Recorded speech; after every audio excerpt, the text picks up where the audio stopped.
All right. And we are live. Well, welcome to Kia Threes, everybody. I think for our third stream back on this new run, here on this Tuesday, I got two of my guys with me here. We got Run the NBA and Lakers Corner. How you guys doing this evening? Pretty good, man. Pretty good. We got another chance for the Raptors to hopefully continue to not disappoint me for a couple of games in a row tonight. So could be worse. Okay, okay. I am doing good as well. The Lakers got a big win yesterday. No Luca or AR, so you gotta love it when you get a win without those two. Hey, without LeBron either. That's Come three on, down. That's three come on. down. Yeah, it's been a good time for sure. Been a lot of good basketball games. I feel like a lot of close games like that one last night until the end there. But we got a couple different things to go over today here, and I know we are starting off with some hot NBA drama. And it's early in the season. Games have only played about what 6 games, 7 games. Some probably still at 5 games. We are early on. And there's a team down here near me over on the east side, technically Western Conference, but down here on the east side in Tennessee. Things are not going well in Memphis right now. And it looks like things may be over. It looks like they may be moving towards maybe a rebuild. Maybe they stay the course. I think there's a lot of different directions we could go. So I guess just, initially give me your guys' takes. Where do we want to take this conversation? Do we want to start with how we think the Grizzlies are going to move forward, just reactions to the situation at hand? Just kind of take me through your guys' thoughts on the Memphis situation right now.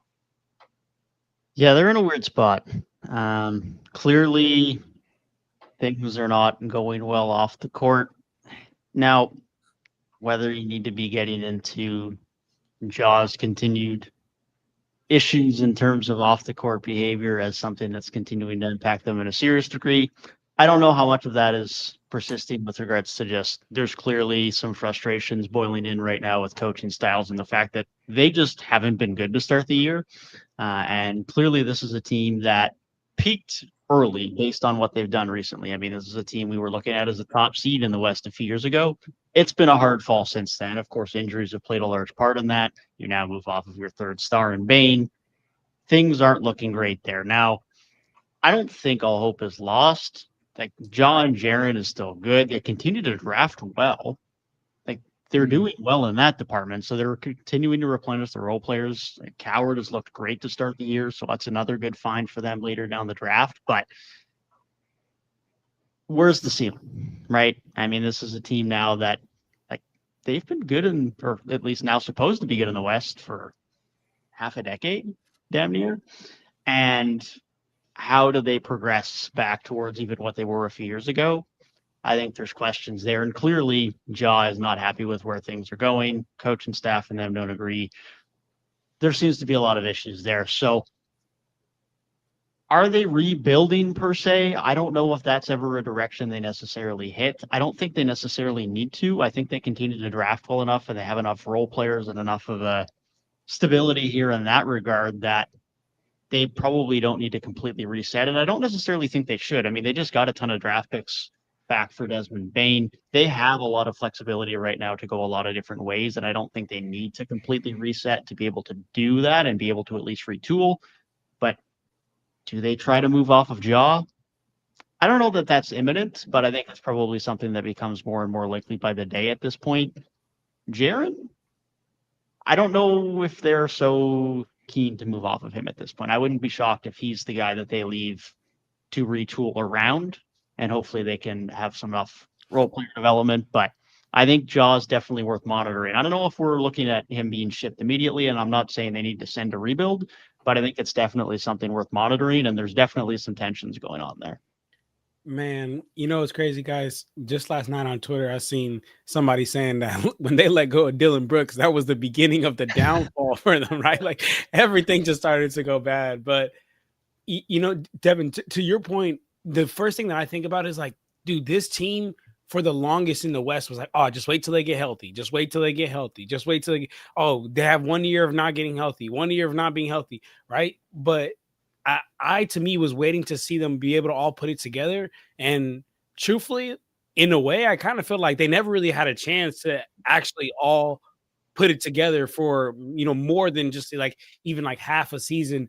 But we're not here to talk about what it shoulda, couldas. We're here to talk about what actually happened. And I mean, what's actually happening is this. I think everything's just going downhill. I think John Morant clearly isn't happy with coaching. And I do believe, I don't want to butcher the coach's name, but the coach is like some overseas coach. Like, this is like first time coach in the league, I believe. And even in that Lakers game, y'all know me, I gotta somehow find a way to get back to my Lakers. In that Lakers game, right? They even had mentioned it. They even mentioned like this coaching staff was coaching like 5 in, 5 out substitutions. And that right there, like, that's tough on a basketball player. I'll be honest with you. Like 5 in, 5 out substitutions, like you have no time to get a rhythm. You have no time to get a flow. And I think for a player like Ja, like that's huge. And he had a terrible game. Like referencing the Lakers game, he had a terrible game. Only finished with 8 points. He was like 3 for 14 from the field, 0-6 from the 3-point line.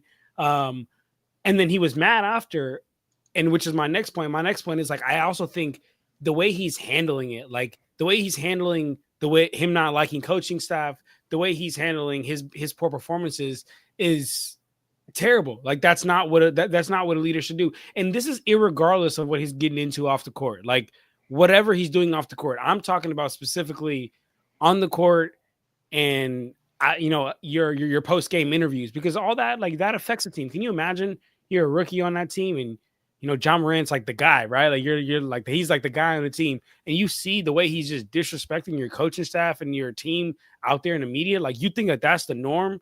That's not a winning norm. That's not what winning teams do. So I just think it's time. It might be time to move off him. And then to Devin's point, and I'll let you go, Gabe. Also with the whole thing with like Triple J, I don't see them moving off Triple J, but I also don't see Triple J being like a 1A on a team that is successful. And if you're trying to be successful, then go for it all. But if you're not, then fully tank. So that's where I'm at with that. But talk to me, Gabe. How do you feel about it? Okay. Yeah, I think the coach's name, I may be wrong in this pronunciation. I think it's Thomas Isolo. Does that sound right, Devin? Yep. There you go. Okay. Yeah. So that whole relationship, I do think the fact that it's fallen apart so quickly after, I mean, they just moved off Taylor Jenkins for trying to implement a new offense. Now I know the common talking point right now is that offense is now in Miami and is doing really well, and they're presenting it on national TV. And it's like, Ja kind of got what he wanted. A lot of the reports were like, hey, he wasn't happy with how he's being used in the offense, isn't really playing to his strengths. And they went in a different direction. And right now that direction is not working out. And a lot of times, if there is underlying tension, what fixes that is winning. Everybody feels happy when you're winning, but then if you get to the point where you're losing, I mean, then you start to see things like this. And kind of where I'm at on the whole thing is like, I think at this point, probably is best to move on. Now there is the conversation of like, do you want to trade him while his value is so low, or do you want to let him try and work that back up? And I think that's an interesting conversation to have, because comparable situation, I think, is looking at, like, of course, the Jimmy Butler situation last year, disagreements with management overall, suspended by your own team, of course, play doesn't look great on the court, but a guy who, can be very explosive. And while Ja hasn't taken to the heights that, Jimmy did for Miami, still a guy who you've seen elevate when needed. So in that case, I think it could be a situation where, you go to a fresh change of scenery and, maybe things are okay. I mean, with Jimmy, like, it was looking pretty bad in Miami, and then you go over to Golden State and he comes in and they're immediately winning more games. The culture looks better. The on-court product looks better. Of course, he's getting on now. Well, he has this whole thing with Buddy Hield.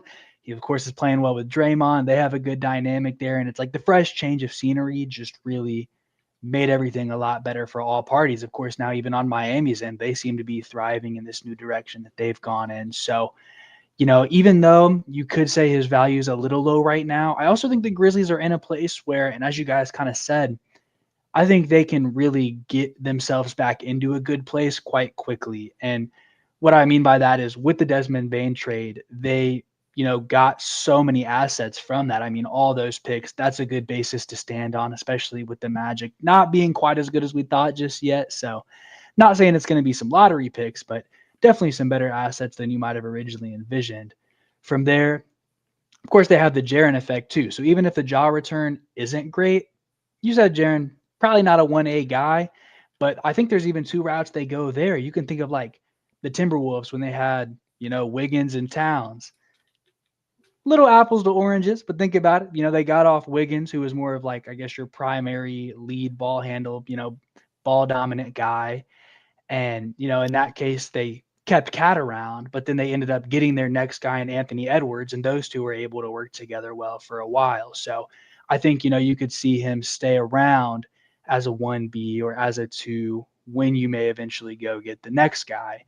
And I think that he has a play style that can really fit into that. We can also, keep things manageable, and especially, keep the defense, culture, everything like that strong if you are going through sort of a shorter rebuild process. So I think then at the end of that, if you need to move in a different direction from him, well, from having that time as a first option, maybe his value is even higher. So I think that they're in a position, especially with having a lot of decent young guys around them, that I think that they have a fair amount of flexibility.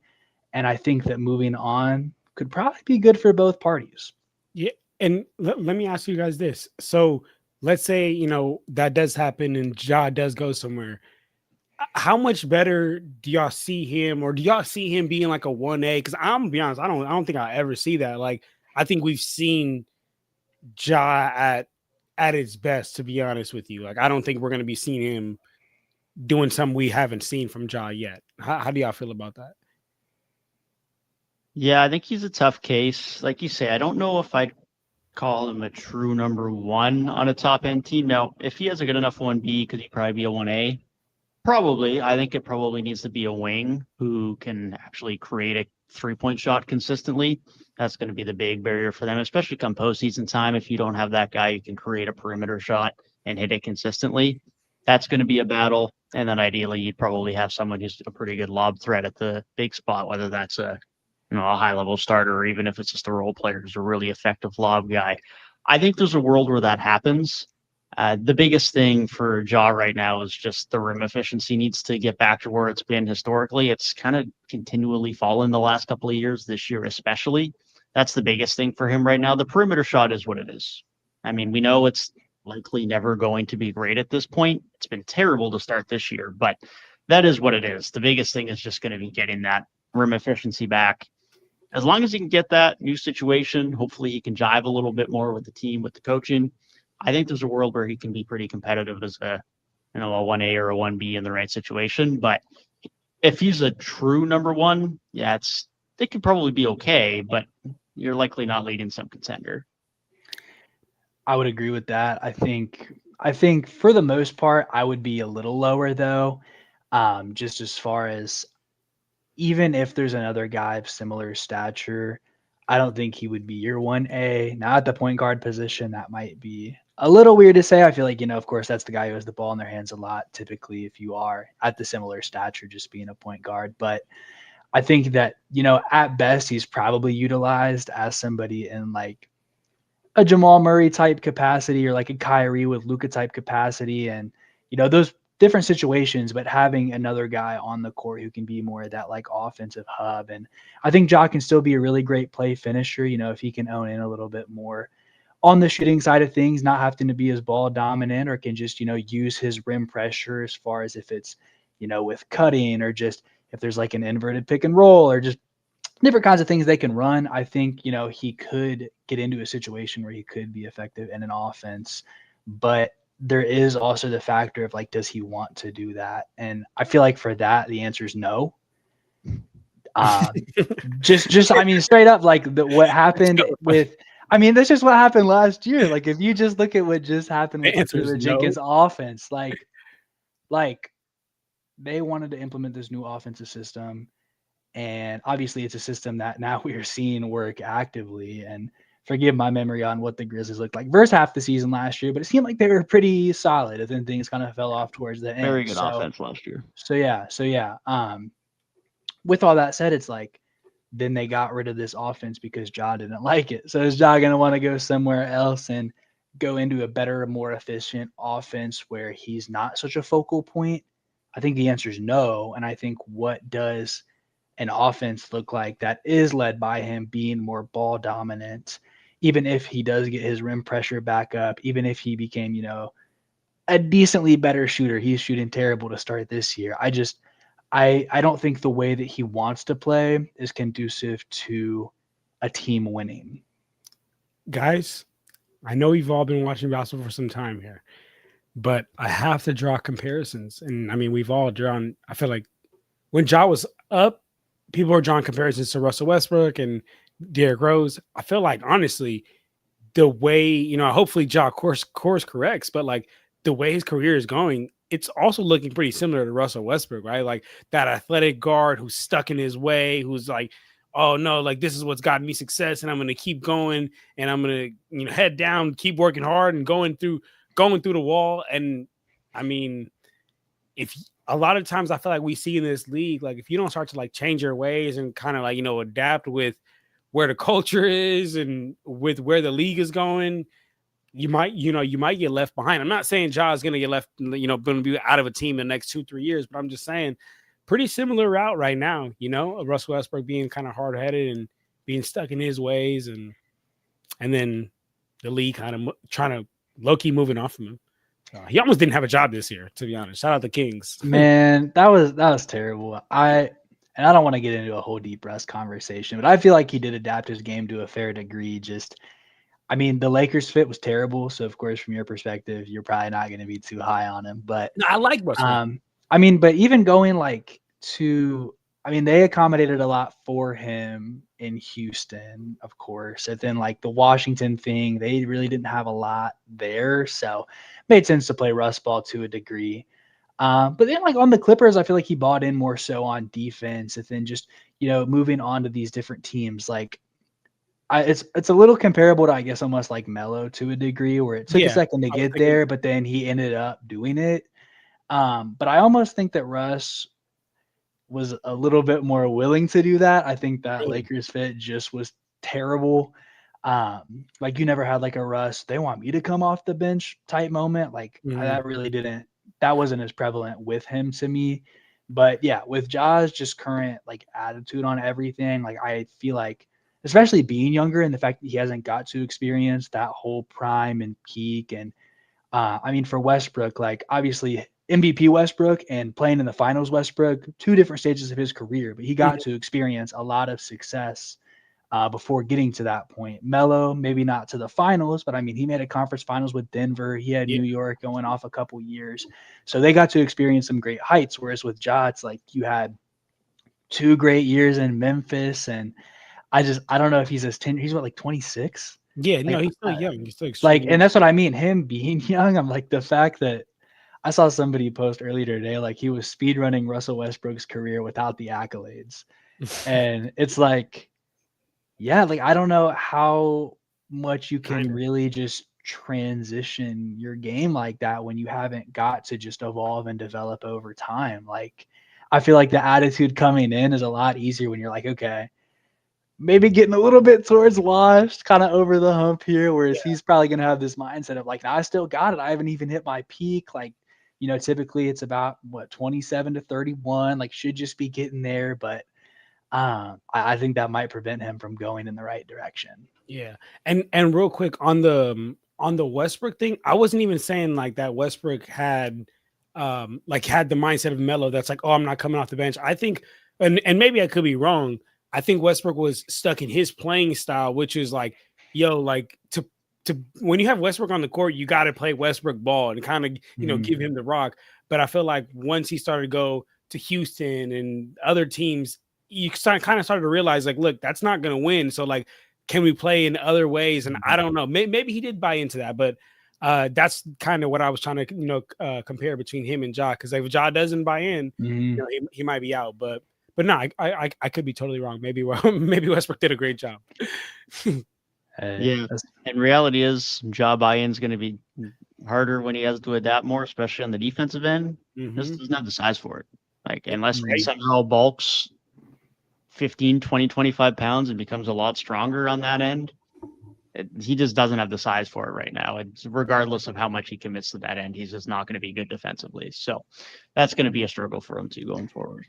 Absolutely. I think that's a great point. But we can wrap up the jaw talk there. I know it don't want to dwell in the negativity too long, but unfortunately, we're here to make content, and we are going to have to continue being negative in our next segment because we are moving one pick backwards in the same draft class to the guy who was drafted with all the hype in the world, LeBron level prospect, to the team with Zion Williamson, skinny Zion, starting off winless. Still have not got one win to start this season. And here's the worst part. They don't even have their pick next year. So, Pelicans. What do they do from here? Devin, tell me. What if I'm the GM of the Pelicans, what am I thinking? What am I doing right now? I mean, they're a dumpster fire, and they're going to be. So, not to be overtly negative, but it's just the unfortunate reality of the situation. Nearly every move they've made for the last couple of years hasn't been good. Between, when it started with moving off of CJ for not much and then trading in to get DeJounte and that being a bad fit. And they're bringing in Jordan Poole. And I mean, we haven't seen amazing performances from him yet, but you bring him in the same offseason, you're drafting your future guard who's now starting over him and Jeremiah Fears. Kudos to him. He's looked very good. So at least they've got that pick seemingly looking good to start off. But as a whole, there's just not much these guys can do at this point. It's a weird fit. Like we said with the trade, we talked about it last week, so I'm not going to harp on it too much here, but the trade was pretty ugly. And, it looked bad at the time, considering the Pelicans weren't exactly projected to be great. And obviously it's not looking great now. Zion's now looking like he's going to miss not a ton, but at least a little bit of time here over the next week or two. So again, we're starting with the injuries, not something serious, but given Zion's history, it's not great. Rim efficiency way down for him this year. Of course, small sample size coming back from injury. But when that's his game and he's supposed to be the prolific rim finisher, sub 50% from the field on nearly every shot being around the rim is not a great sign. So I don't know what they do at this point. I really don't. They've been in a quasi rebuild for a while. I mean, of course, they had that one berth into the postseason a few years ago when they got to the play-in and they looked decent then, but I mean, we're far removed from that at this point, and most of that team is gone now. I mean, Zion's one of like 3 holdovers at this point now. Him and Herb Jones and Trey Murphy, I think, might be the only guys left at that point, and Herb and Trey Murphy were nowhere near as important as they are now as they were back then. So, yeah, I mean, they're in a weird spot. They've got some young pieces. I mean, Fears looks good. Derek Queen hopefully is good. I mean, they sold the farm to get him. Trey Murphy, not encouraging at all to start this season, but hopefully he bounces back to more what we saw at least from him last year. But like we said, everything comes back to Zion, and that's the main concern.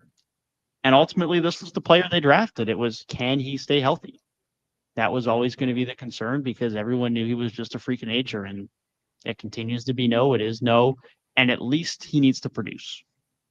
So far, we haven't gotten that this year. And so as long as he is not producing well enough while on the court, they're screwed. And they don't really have any great pivot because if he isn't producing on the court and his time on the court is limited due to injuries, they're not going to get that much back for him. So I don't really know what they do here at this point, honestly. They're in a very bad spot. Like we said, we don't have their pick. So tanking this year doesn't even look good for them. They just kind of got to eat it. And it is what it is, man. There's no good solution here. They're in a very, very bad spot right now. Bro, you know what's crazy? So like I'm looking at the Pelicans right here, like on ESPN, and I've seen some games, and that's literally the exact same thought I've had. Is I'm like, man, like what do they do? Like where do you actually go? Like what do you actually do? Because if you look on like say, all right, let's go the rebuild route, man. I mean, yeah, cool. You can go. Jeremiah Fears has looked great. Devin mentioned about Derek Queen. We'll see how he looks, right? Because they gave up so much.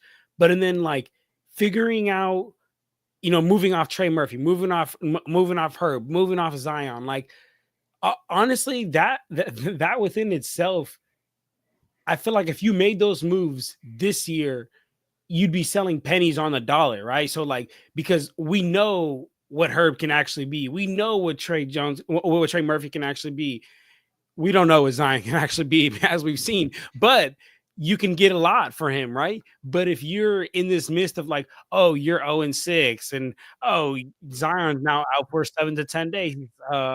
Trey Murphy's not playing good. Like their trade value as of November 4th, 2025, like isn't at its highest. So if they were to even give those guys up, man, they get pennies on the dollar. And then if you ride this out, it's kind of like how Devin said, you're just like, she's like, I don't know. You're just showing up to work every day, I guess. Like, I don't, because there's no way this team's going to compete. But by the end of the day, if you keep running with this squad, there's no way this team's going to be bad enough to, get picks. And I think Gabe, you mentioned they don't even have their pick of next year. So honestly, bro, I'm gonna be honest. I ain't nothing much looking good in New Orleans except Jeremiah Fears, the food over there, and then I really like their center, Yves Missy or Missy, whatever. Eves Missy. Yeah, bro. Honestly, last year was his rookie year, I believe. Last year, man, he had a game where he was killing the Lakers on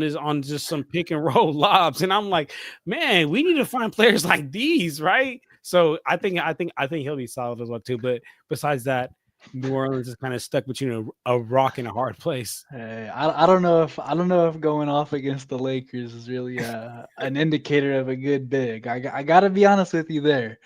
But listen, I wanted to bring something up, and let me know if this is a hot take.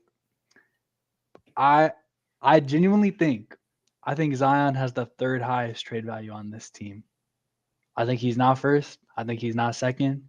I think Trey and Herb would both get more of a return than Zion right now. Is that a hot take? I think it's possible. I don't think it's a hot take, but I think it's a stretch though. Like when you look around leagues, I feel like teams are also going to take like marketability into. I don't even know if I said it right, but how marketable you are into account. And I think Zion's more marketable than both of those guys. Maybe I'm wrong.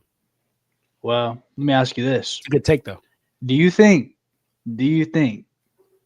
And I hate to go. We were just talking about them. I hate to go back to this. But do you think that Ja Morant would get as much of a return as Desmond Bane just got? No, definitely not. And to me, I think that's because Desmond Bane could fit anywhere, so people really wanted him. I think Trey Murphy and Herb Jones could fit so well into so many teams that people are really gonna want them. That's a good point. Zion, lack of spacing, inconsistent availability, just all the question marks to hover around him. Don't get me wrong, he's shown some high highs, but I think if you're trading a lot of assets, I think just knowing that you can get a guy that's fitting into what you're doing at such a high level, I think those other two, I think that they're more valuable assets if you're looking at a trade scenario. Hey, that's a good point. Now I'm not gonna lie, you actually convinced me because when you bring the comparison of like Ja and Desmond Bane and then just like fitting into teams, that's actually a really good point. Not to that, but to the Pelicans, real quick, bro. Check this out. They lost 128-122. They lost 120-116. They lost 122-90, 122-88. And then 126-124, and then 137-106. These games kind of haven't even been close. Their net rating is dead last. It's literally negative 18. Like they're losing games by an average of 18 points. Like it's genuinely like the bench is playing. Like Thanasis is getting in against this team, bro. Is Willie Green the coach though? He still is. For now. Yeah. He's the coach for now. I don't know how he is, man. Because I feel like in the league, bro, like when the team starts doing bad, the coach is the first one to go. I was like, is he still the coach? Listen, for now. Man. Willie Green's first year with this team, I don't know. It might have been like 2021. I don't know, something like that. Yeah. Whenever his first year was, I heard one timeout of this man talking in the huddle, and I'm like, I'm sold. I'm like, I love this guy. This is a great coach. He's going to take him to the promised land. I was so high on Willie Green. Not for 1 second was it because of anything on the court. I got to be real. I got to be honest. And to this day, I'm like, man, I liked him, but it's not working out. He's probably going to be gone pretty soon. But -18 is It's crazy. it is terrible, dude. Like, What sold you, Gabe? What did Willie say? Do you remember what he said? absolutely not. I think it was just the energy. I think he just had good energy, and I'm like, nah, this is a vibe. Absolutely I was not. ready to run through a brick wall. Hey, you know Cam Scataboo? Cam Scataboo. I was about to go Cam Scataboo, like, wow, I run Oh. right through the wall. Like, dude, it was about to be crazy. But yeah, they're just so sorry, man. I don't even know what you do in that situation. It's hard to even talk about. Like, I feel like all the talking points have basically just been gone over at this point. Like, you're bad and you don't have your pick. Like, what? They're worse than the Brooklyn Nets, dude. They're looking like the 2018 Brooklyn Nets. Or the Clippers. Clippers are in a pretty bad situation. They're not as bad. They have Kawhi Leonard, but Clippers got assets too, yeah. man. Clippers got good players. Yeah, If the Clippers had to tank right now, Zubac is getting you a good return, man. Take it back. I take it back. I take it back. I meant more in the sense of the whole thing that happened with SGA, but anyway. Oh, all right. Terrible trade. But listen, at least the Clippers, they won 3 games in a second round series with Paul George. And they have Kawhi. You're right. Pelicans don't be doing shit. Don't be doing shit. Yeah, no, they picked up DeAndre Jordan and started him immediately. So that told me everything I needed to know. They said, DC, nah, we're done with you. DeAndre Jordan, you're in. So yeah, that was the sign of all things being done. And like what, game 3? We're already turning to DeAndre Jordan. Like, come on, man. But shout out DeAndre Jordan, man. Like, great career, but come on, man. Come on. Okay. So I think it's time to stop being negative. I think it's time to transition in a new direction. I think we've done enough harping for now. So tell me, I'm gonna keep it light here. Who was your guys' team of the week? Who's really moving you right now? Devin, I'm gonna let you go because y'all know my team of the week. Oh my god, I do that's not even fair, bro. Yeah, y'all that's know not my even fair. We definitely know where that's going. I've got a few different teams early in the year. I've been pretty impressed by. I think right now, as far as a pleasant surprise, Utah is probably my pick right now. They look much more competitive and much more mature and composed in games than I would have expected from this young of a group. I mean, they've had a couple of games now where they've either blown a lead or have come back from down. They also had a game the other night where they blew a fourth quarter lead and then come back to win it in OT. So they've been relatively resilient this year, as young as they are. We've seen some more good improvements from their young guys. I mean, Keontae George is a guy that I like to say fun player out of the draft a couple of years ago, but can he be a lead guard as they were kind of asking him to be? Can the shot selection improve? Those were real questions. They've looked very much answered so far this year. He's looked very good, especially in terms of his rim pressure and improved creation. I mean, he's over 8 assists a game now this year as a guy that looked more like a shooting guard coming into the league. He's looked great in that regard. Walker Kessler looks like he continues to improve. He's shooting a 3-ball now. Now, very limited volume, but he's shooting 75% right now to start the year. So obviously that's not holding, but the 3 is legit there from him. Filipowski still looks like a fun offensive piece. And then Lauri Markkanen's back.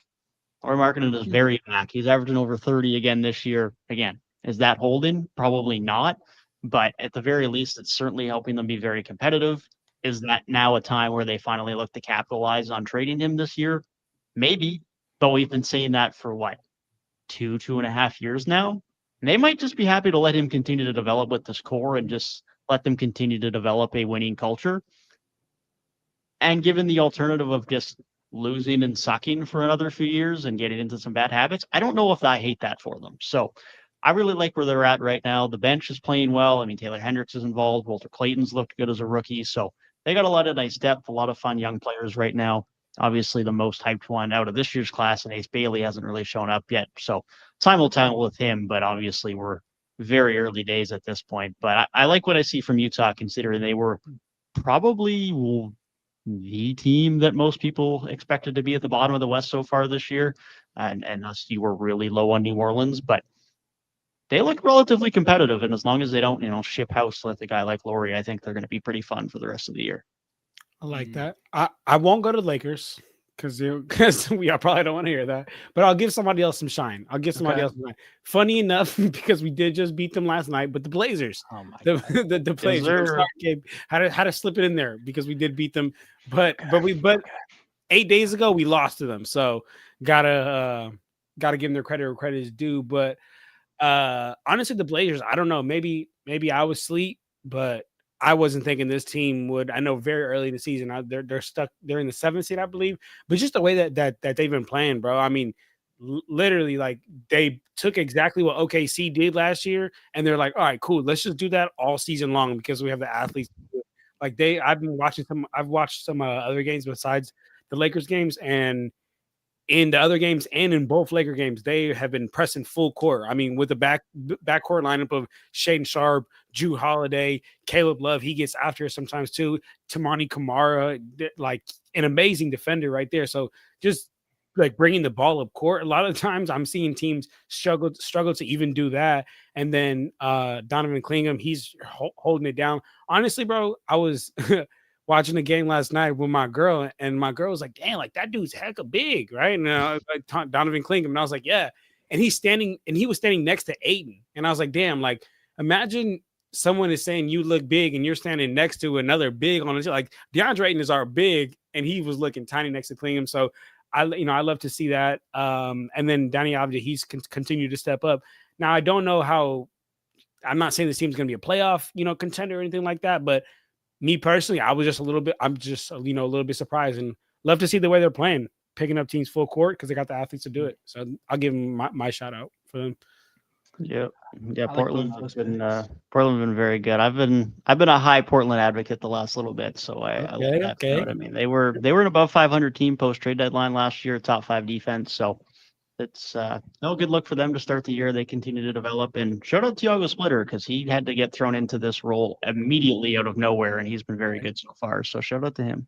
Right. Yeah, right. I think those are both really good picks. I can't say I expected either, especially the Utah pick. I was really shocked. I'll be honest, I really haven't watched much of any of them this year just because, so much of the hype was around Ace Bailey.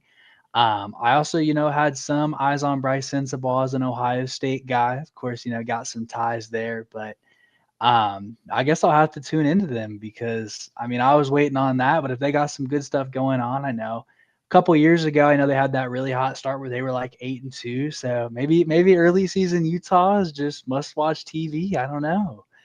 I like the Blazers shout too. I think from watching them, I watched that full Lakers game yesterday, and I don't know if this is what every game's looked like, but at least I feel like I saw some defensive lapses there, but I felt like the energy was really good overall. I think just with the scheming, probably going through a coach transition and everything might make things a little bit harder. So definitely want to give them some grace there, but I did feel like they gave up some pretty bad buckets against a really depleted Lakers team yesterday.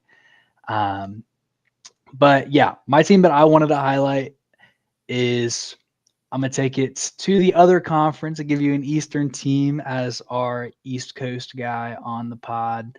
The Milwaukee Bucks, they have been very, very impressive to me so far this season. And of course, yesterday, a big highlight with the Giannis fadeaway, and that's probably going to be the talk of the town. But I want to talk about this whole team because coming into the season, I think people were just so low on this team and saying like, okay, it's Giannis and Flight says, and the rest are nobodies, right? And I feel like they came into the season with those low expectations, and it was like, okay, crazy Giannis carry job. And to be fair, we're getting a pretty crazy Giannis season to start the year. I mean, already off to 34 points per game. It's pretty high. We've seen some outlandish performances from him this year. And overall, I mean, that wasn't unexpected for me at all. Like that's just who he is. But the team around him, I think that if you think back to like prime LeBron, and it was like, what is prime LeBron ball? What's going to get you some wins? And it's literally insane rim pressure, freight train going to the rim, drive and kick out to somebody who can shoot the ball. And they just have so many shooters on this team. I mean, you have like AJ Green, Gary Trent, Ryan Rollins has been a good shooter. Of course, they got a stretch 5 as their big offseason acquisition with Miles Turner.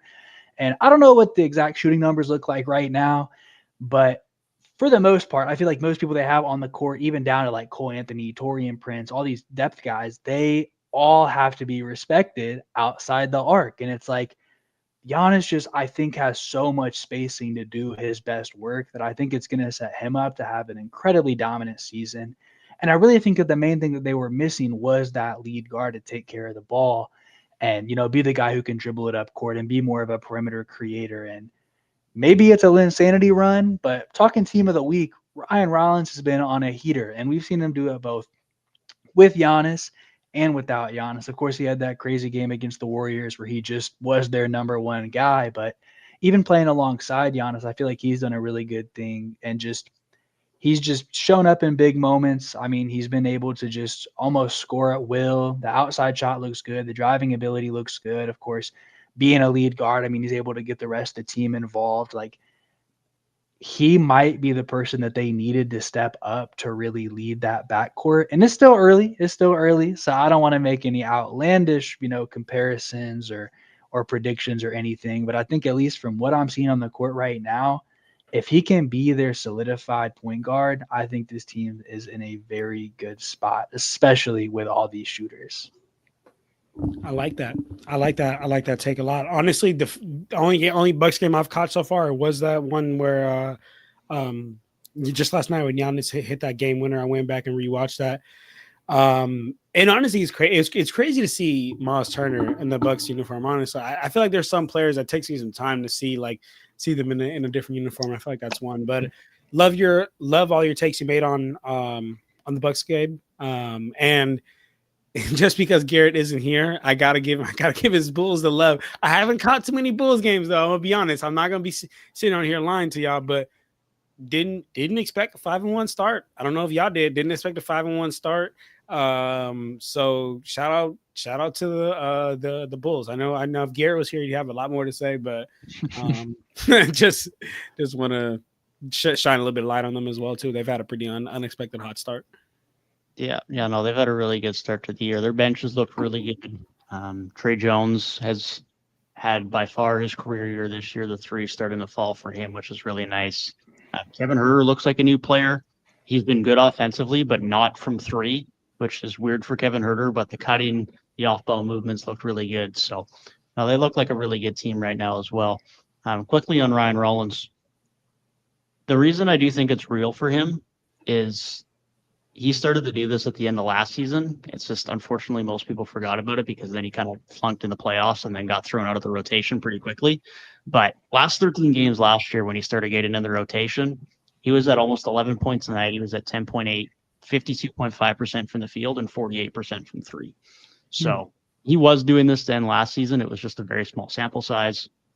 Now it's carried over into this year and even improved. So Milwaukee looks like in a pretty good spot there. If that can now be their starter and KPJ can move back to the bench, once he's back in the lineup, like you say, I think that puts them in a very good spot. So very encouraging start for them. Yeah, I can't say I'm a KPJ guy. So if it can be Ryan Rollins, I think I'd feel a lot more confident. I don't know if KPJ is the guy that I want if I see this team going anywhere. But that conference is so wide open right now. I mean, just looking at where it's at, like, obviously very early, but I mean, we expected, just the Cavs and Knicks dominance to just, it's going to be those two clash with the Titans. That's your conference finals. And I mean, Milwaukee looks arguably better. I know the record is objectively better, but just, watching games from all these teams, like Milwaukee just looks built for success. Now they might get exposed if it's actually time to lock in for a 7-game series because maybe some of those shooters aren't too crazy dynamic or, maybe not the strongest defenders in the world. But I think at least for right now, they look to be in a really good spot and they can make some good noise. So, boys, question for you two real quick before we move off this. Yeah. I guess doesn't have to do with any of those two teams, but while we're just talking about other teams. Sure. Who has played worse in your opinion? The Brooklyn Nets, who are 0-7, or the Pelicans, who are 0-6 in your opinion? Sorry. I mean, objectively speaking, the Pelicans have played worse because I mean, their net rating is lower. So from the objective standpoint, and I also think the Pelicans have played worse just from like a I don't know Expectation. vibes. Oh, okay. Expectations is one word, but I think from a vibe standpoint, like Brooklyn came into the season like, yeah, we're gonna be ass, and they came into the season and they are ass. And to my knowledge, they have their picks. I think that's a good spot to be in. Like Brooklyn, next year's draft is really loaded, has a lot of good people to get up top. So you want to maximize your chance to get that good pick. All right, the team picked a direction. That was their direction. They're going to be bad. They did it. All right, cool. And, they have some guys to make it watchable. It's like Cam Thomas. I still think he's super exciting to watch. And even a couple guys who I think you could get some trade value, like Claxton's still on the roster. I think you could get some good stuff out of him if you wanted to. Not that they even really need to at this point, but where they're at right now, I don't think they're in the worst spot. Obviously, they're playing terrible, but with New Orleans, with not having their pick and okay, that's respectable. having higher expectations and a bit of, I don't want to say like a super established core, but like they kind of like know who their guys are. Like they're just in a really, really bad spot, as we already talked about earlier. So I think that, the Nets wanted to be here and they are. Like Washington, they knew they were going to be pretty bad. Okay, they might get another good pick. Like these other teams who are at the bottom, really, I think, and to go with, I guess, the name of the whole stream here, I think the other most disappointing team is probably got to be Dallas. Like relative to expectations, I would say beyond New Orleans, Dallas is likely the worst. I don't know if everybody had their expectations super high with like Kyrie out and everything, but I think most people expected this team to be, competitive, definitely playing above 500 ball and being in the playoff mix. I mean, at least the play-in mix. I didn't expect them to be off to this bad of a start. That's fair. Yeah, that's fair. Definitely fair. Definitely fair. I think my concern with Brooklyn is not that them trying to be competitive means they're going to be, because obviously the talent's lacking. But the way they have been playing so far this year would indicate that as competitive as at least they can be, that's what they're trying to do. And so that's where my concern is, and where I might deem them to be disappointing at this point, is that they're losing and they're playing terribly whilst not necessarily prioritizing the development of their young players. Now, maybe they're so raw that they're just not ready to play, and maybe that's where we're at. But, Demons played a decent amount, but all off of the bench. Ben Sarath was their starting point guard to start the year. That's seemingly now already fallen away. And then their other three first-round draft picks have hardly played at all. Troy a little bit. The other two, basically no minutes. So that's my concern at them right now, is they suck and just used 5 first-round draft picks, and like 2 of them are in the rotation, getting sub 20 minutes a night. The other 3 are barely playing. So hopefully that changes over the course of the season as they get some more reps in practice, and maybe they slowly get some reps off the bench. But until that progresses, that's going to be my main concern and disappointment from them, is they're sucking. They're supposed to be developing talent, and they're not playing them. So we'll see how that moves. Yeah. But to be fair, their head coach, Jordy, is, ultra competitive and hates losing, which I can appreciate. It's just, a tough mix to have that type of coach with the team that's supposed to be developing talent right now. Done a whole lot of losing, so he must really be having a bad time right now. I think that's a good point overall. Just, with them having drafted 5 rookies, you would think if they're going to be bad, they'd want to at least see what they have there to the best of their ability. And a lot of times rookies are better in the back half of the year. So, allowing them a time to, kind of earn their stripes and get some reps in would probably be best right now. So I can see that argument for sure. I think maybe not quite as bad as New Orleans, but definitely worse than I guess I originally made it sound. So from here, I actually wanted to go and I guess play a mini what I'll call game, but off gut reactions, I want you to tell me whose position would you rather be in as far as this team, like whose situation do you think is better to be in? So I'll give you guys 2 teams and then you let me know which situation you think would be better to be in. So I'll start off with two who are in a pretty bad spot. Brooklyn, New Orleans. I'd definitely rather be in Brooklyn. I mean, for all the points y'all just mentioned of them actually still having a future and picks and all that. So yeah, I'd for sure rather go with that. Not even going to beat the dead horse on that. You got it perfect. Yeah. I don't think I need to add to that. I'm Okay. taking Brooklyn here in this one. Okay. Would you rather be Brooklyn or Dallas? Dallas for sure. For sure. Okay. Dallas or Indiana? Dallas. Ooh, I'd that's a rather tough be one. Dallas. That's a tough one. I feel like, in my opinion, the way I'm looking at it, you at least got something to hope for, right? Like you at least you got Kyrie coming back. If you could get AD in that mix, and then let's say that all of that doesn't work out for whatever reason, Kyrie starts tripping, AD can't get healthy, you can at least still hold on to that glimmer of Mr. Cooper Flag versus Glimmer at Halliburton? Yeah. Honestly, versus just went to the finals. Yes, bro. I'm gonna be honest, bro. I like Halliburton a lot, bro, but I feel like Halliburton's the type of player that like he needs to have the team around him. And granted, when I say this, like everyone in the NBA needs to have a good team around him to make it to the finals. But I mean, like, I don't know if Halliburton can do like carry jobs. You know what I'm saying? Like he needs to have players who can also get it done around him to where he facilitates. Because I think, and maybe I'm wrong from what I've seen. I just want to ask, and I hate to cut you off, but I just want to ask just to think about this at the same time.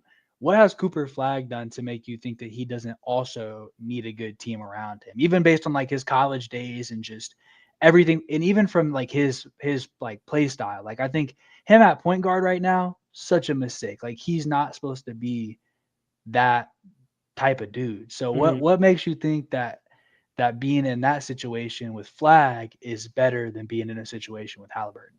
Because Flag has absolutely no expectations. Like he's coming into a team where, if you can give us 10 points, great, but we're not relying on it. We got other players around you that are honestly at this current stage a better option for us to go with until you develop.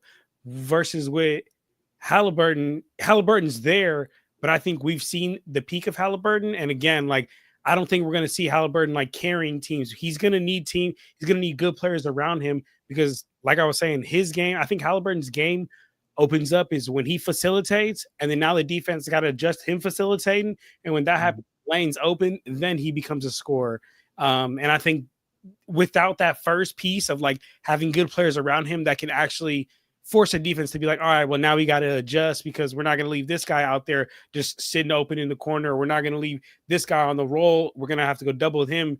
That's kind of why I'd go with it. But hey, I could be wrong, brother. I could be wrong. I'm just a man with an opinion.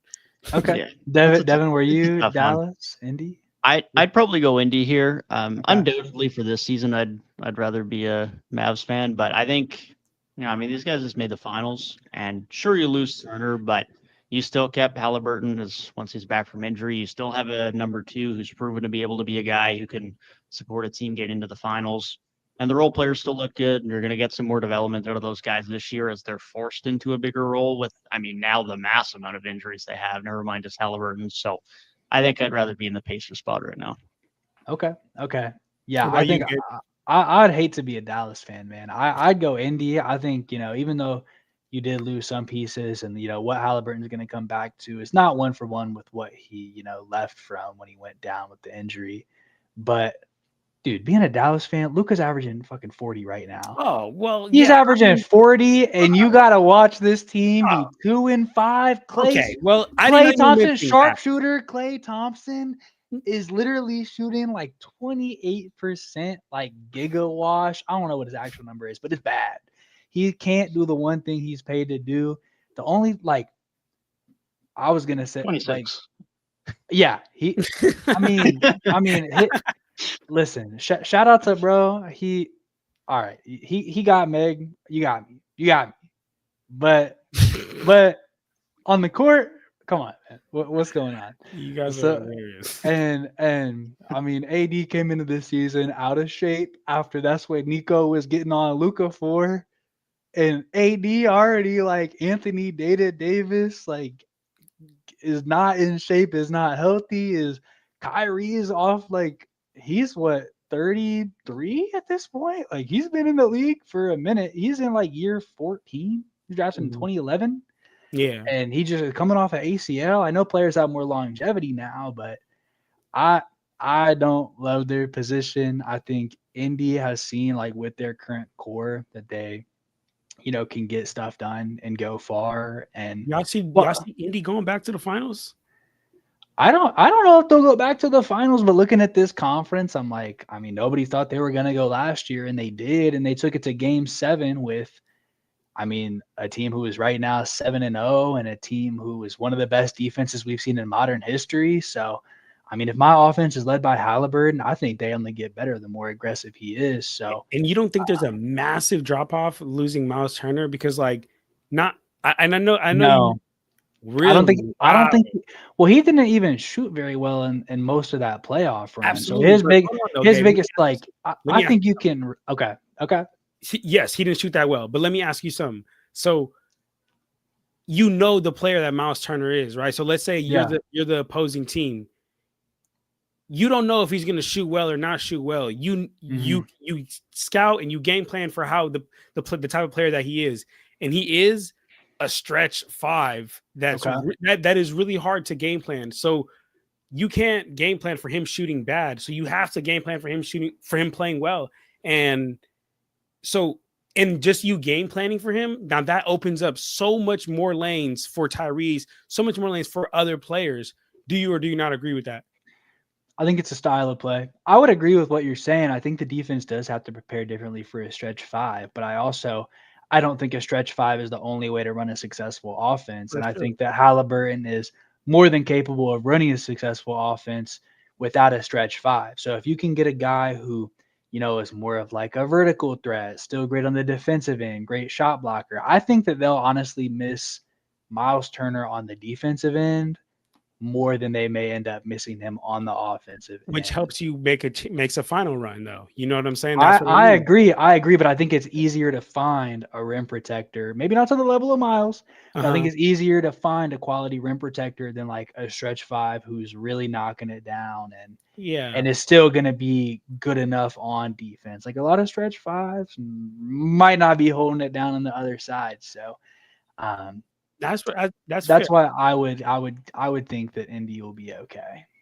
That's fair. And maybe, like I said, I'm just a man with an opinion, and maybe I'm too low on the Pacers, but honestly, bro, I just don't see them getting back to the finals with losing Miles Turner because of what they lost on the offensive end and on the defensive end, and because Isaiah Jackson's dope, but Isaiah Jackson will not be replacing that.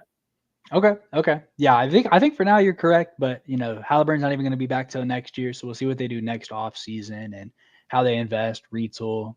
I think they're in a decent spot because they got a bit of options there, but we'll move on to the next one. Stayed on that one for a little bit. Would you rather be? I know you just picked Dallas, John, so I'll stick with Dallas. Would you rather be Dallas or Memphis? Dallas. Really? I would go Memphis. Why would you go Memphis? I would go Memphis because they just got a whole pick haul. I think, as I mentioned earlier, I think you could get off Ja for some more picks. I think they have a good crop of young guys right now who, while none of them may be your, one, I think they have Jaren who can be your one in the meantime. Keep the culture steady. They can go through a whole rebuild, or maybe they figure this Ja thing out. I think just the core they have is stronger. I think they have a lot more flexibility. I think they have more assets. And I just, I would say I just like more of what they're doing in their current direction versus Dallas, who is already fumbling and mismanaging Cooper Flagg's development by putting him at point guard immediately in a bad situation with a bunch of older players who are wanting to compete, but they're not competitive. It feels like, Dallas is trying to compete and they're not doing that. Memphis, I suppose they are, but I think Memphis is a lot closer to pivoting in a new direction.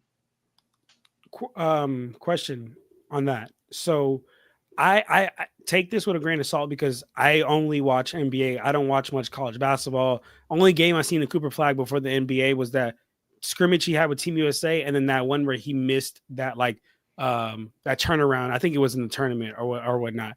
But anyway, that's why I say take it with a grain of salt what I'm about to say. But how do you propose that they use him? Because I know you're saying like don't have him as a point guard. So like, how do you propose, or in your mind, like what's the best way to use him? I mean, he seems to me like a bit more of an all-arounder. Like, I think he can create a shot. I think he can be a plus playmaker. I think he can absolutely do some great things on the defensive end. I think he can be a good play finisher. I think he has a very rounded skill set, but I don't think he's best utilized as your lead ball handler. Now, will he grow into that? I guess that's TBD. I mean, a lot of guys who come into the league that we don't think can be super on the ball end up being that. But I feel like if you want to best maximize his skill set, it's not as a lead guard. Like it's being a wing next to a lead guard. I like that. Okay, no, I like that. I was just asking one because I'm figuring you've probably watched more Cooper Flag than I have, so I wanted to ask on that. And then two, just because developmental wise, to be real with you, like as a basketball player, and I'm just saying as an overall basketball player, I also would put him on the ball as early as possible, only because get all these mistakes out the way now. Figure out the game now. Like figure out the game. Go figure out how to beat boxing ones. Go figure out how you beat traps. Go figure out how you actually get past an NBA player, right? Like those, like these are all things that I would say, hey, while Kyrie's out, while AD keeps missing every other game, come on, be on ball. But again, I haven't seen his game, so bro could be Shaq. But right? if they're trying to compete right now, though, their GM has said that we want to compete right now, and they have other role players on this team who are probably going to be playing for something. Is that a good recipe for success if your vets want to compete and they're not of the mindset that you're a developing team? Like the rest of the team and the organization is not coming in with the player development mindset. So is that the best situation for somebody to develop and eventually flourish? Not for a win now situation, but I feel like anybody in Dallas should comprehend that you're not winning now if Kyrie's not here. Tell Nico that. Hey, Nico, tune into Kia Threes. Devin, go ahead, brother. Yeah, that's my main concern is, I mean, reality is Kyrie and AD aren't getting any younger. So their window to win, even with Kyrie injured this year, is limited. Even if they're not going to be good until Kyrie's back, they at least would like to, I assume, be in a position to make the play-in. They can throw that away pretty quick in the West if they do continue to prioritize the development of Cooper Flag, because although the point guard minutes haven't looked great, I'm not against it from development. Like you said, John, I mean, those experiences for at least many players is very valuable to getting that development and making sure you get that reps, you can learn in real time. But how does that contrast with then making sure they can be competitive and try to make a late postseason push once Kyrie is back? I don't know if they can have both of those at the same time. As I know we've talked about Gabe in the past when we'd be chatting with Reek about it. It'd be like the Warriors a few years ago. They were trying to be competitive and they were trying to prioritize the development of their young guys at times, and it just didn't work. Now they've seemingly been able to merge it better, and they're just more win now at this point, ultimately, with some young guys playing the right roles. But can the Mavs find that balance? I think that's where they need to find that balance between, can we get Cooper Flag to be the guy that they hope he can be, and we're now in a win now window when we traded Luka for now what is a quite old core, or are we just foregoing that completely and we're just sending it on Cooper Flag? So they probably can do both to an extent. They just need to find that balance, and it's probably not where it is right now. Devin, honestly, bro, I told you this before, but you need to run for president. I feel like Devin's kind of like ChatGPT. It's like you just like, I'll say it, and then Devin will say it in just like the best way possible. Honestly. Okay. Yeah, I think that was a good comparison there.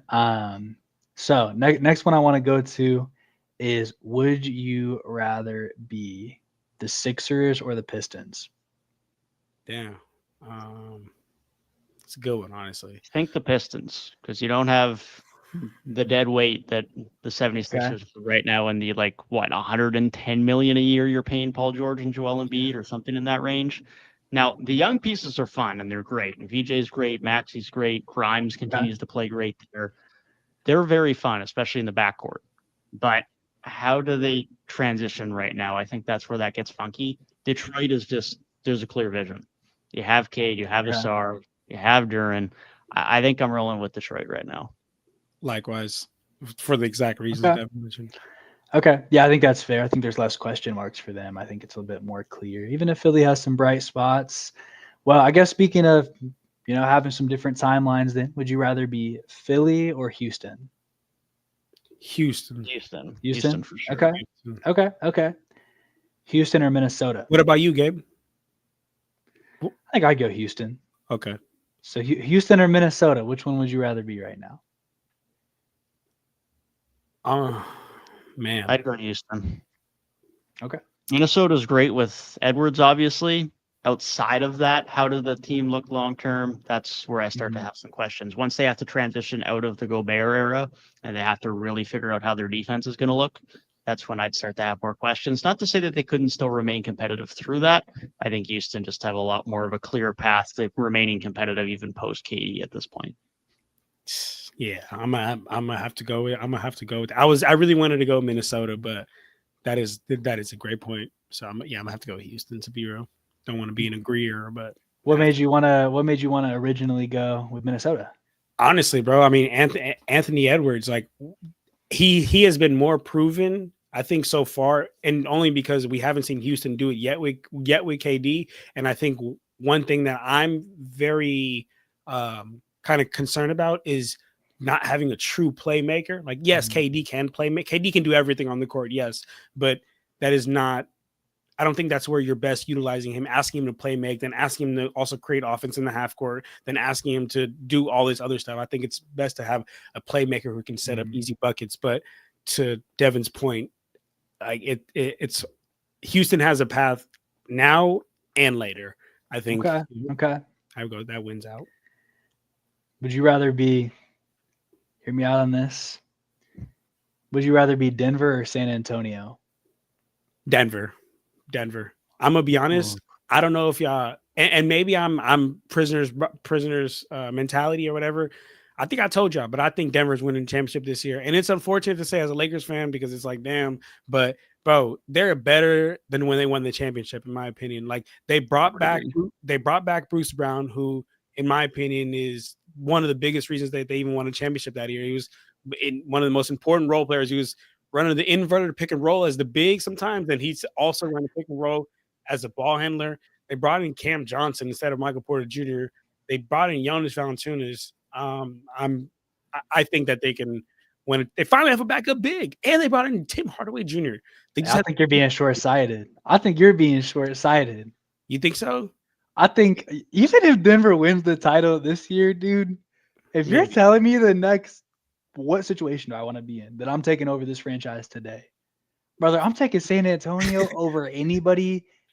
I'll say the second. The team I'd actually take is OKC because they literally just came off a title, retained everybody, are still pretty young, still have a bunch of picks. OKC, I think if I could take over any franchise, I'd probably run it into the ground personally. I'm not an NBA GM, but if I could step into anybody's shoes, and I would love to be over the OKC Thunder. But beyond that, I think San Antonio is really the next one. Like Wemby is so like that, and around him, they have so many pieces. Like, don't get me wrong, Jokic is good. I think Wemby can be on that level in the next year. Is that crazy to say? I don't think so. I don't think so. Can I say so? Oh, no, you said no. Finish, Devin. Finish. I was just going to say, that's definitely not crazy, but I think I'm still with Denver for now.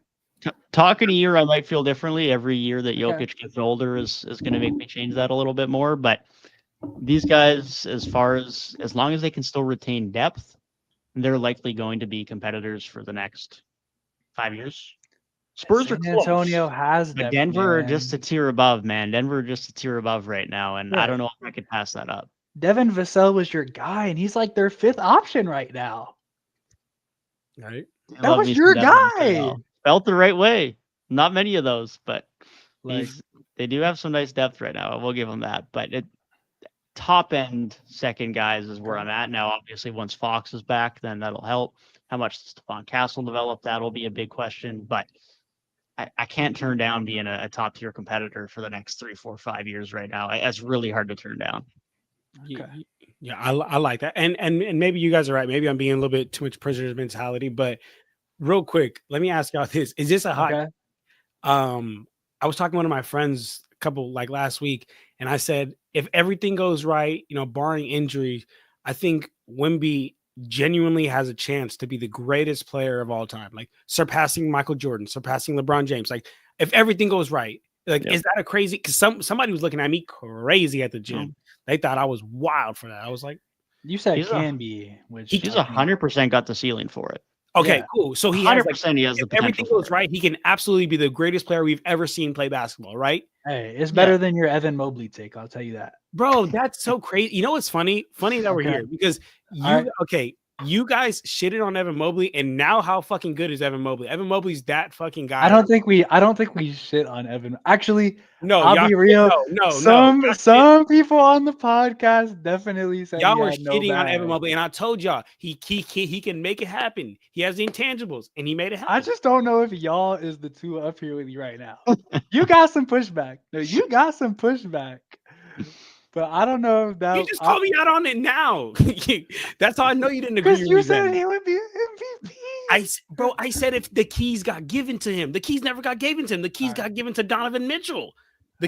If the keys got given to him, I guarantee this is what he did, being like a role player on the team, an important role player on the team, but a role player on the team. I'm still standing on that take.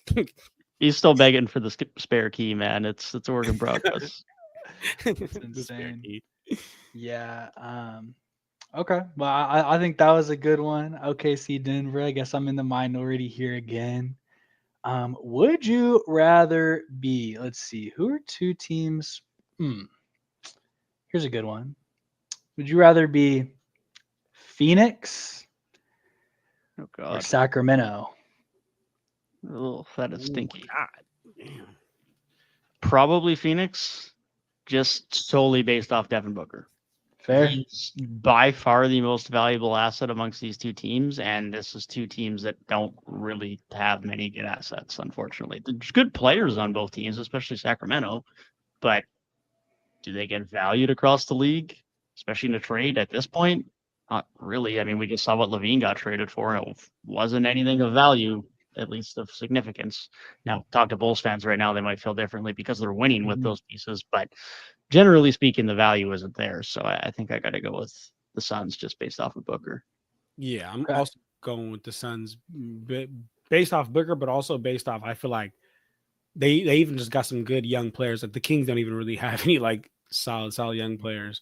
So, I mean, even if everything hits the fan here with Phoenix, you got Jalen Green. It basically has. I'm not gonna lie. I got one more for y'all. What do you got, Gabe? On that? Oh, and those two, I would go Phoenix. I don't even want to Sacramento with a 10-foot pole. Personally. Like you say Sacramento or blank, and they might be my 29th option with New Orleans. Legitimately. Okay, so my last one for y'all is going to be, because I think, one team is looking a lot better than the other right now, but I think there's some interesting conversations to be had long term. Would you rather be Milwaukee or Boston?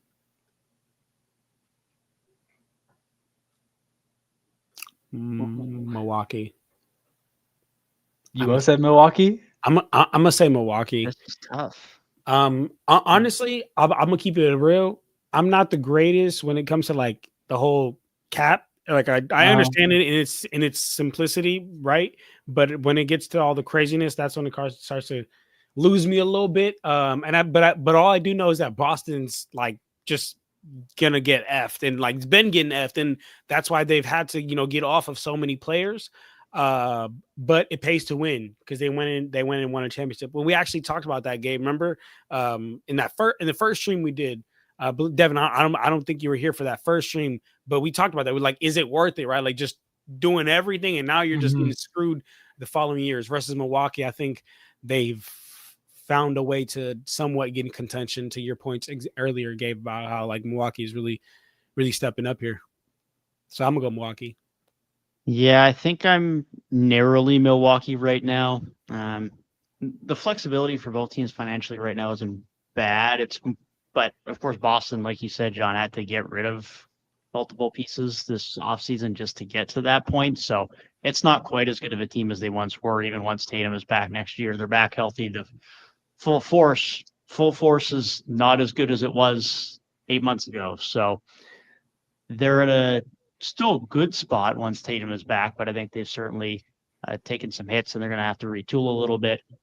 Milwaukee right now, I mean, you got Giannis and everything around him looks good. The finances look viable as far as being able to continue to retool. So as long as that's still in peace and Giannis is still happy to be there, I think it's tough to not take Milwaukee right now. I'm close, but I think I'll be a contrarian again, and I'll give an argument for Boston. I'll go with Boston here, and I'll say mainly just because I think I have more trust in their front office long term. I think they just kind of have more of a track record of making consistently good decisions. And while they were kind of forced to make some unfortunate moves there, I think them having this year of Tatum being gone to kind of see what they have, gauge some different pieces, maybe get some guys trade values up, maybe get a nice draft pick, assuming they have their own.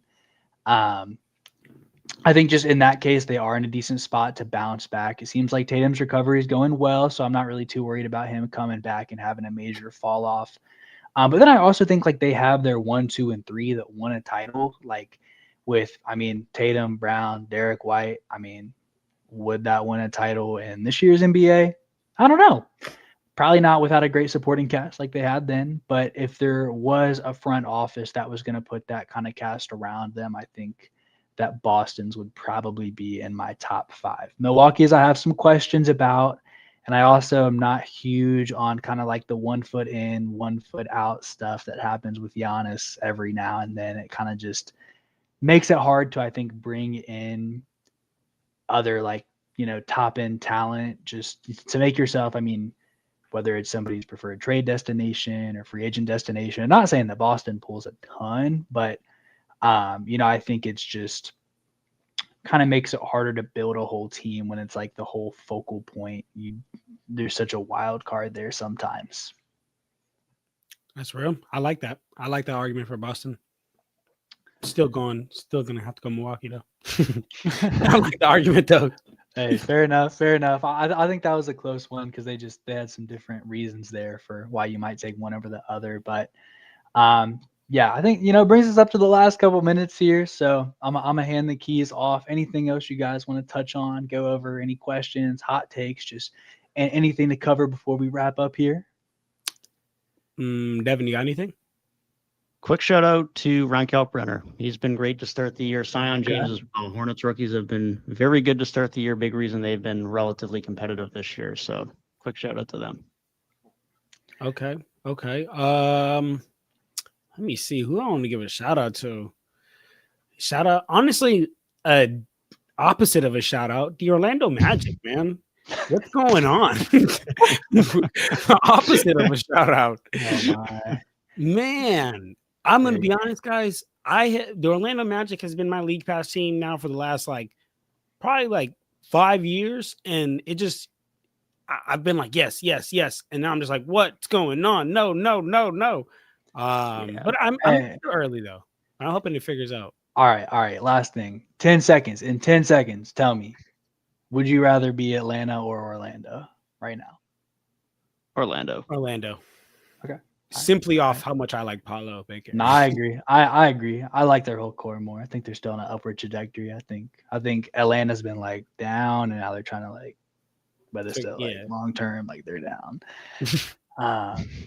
Okay. Well, if that's all we got today, I think really my only other shout out at what I saw that I was like, damn, we already kind of talked about, which was Ryan Rollins going the hell off, and the Lakers just have infinite dudes, but I'll leave the Lakers talk to John. They just, man, how are you down your top 3 and it's Ayton's popping off, Rui's popping off. Mean, they just LaRavia's popping off. They just got guys. It's crazy to me.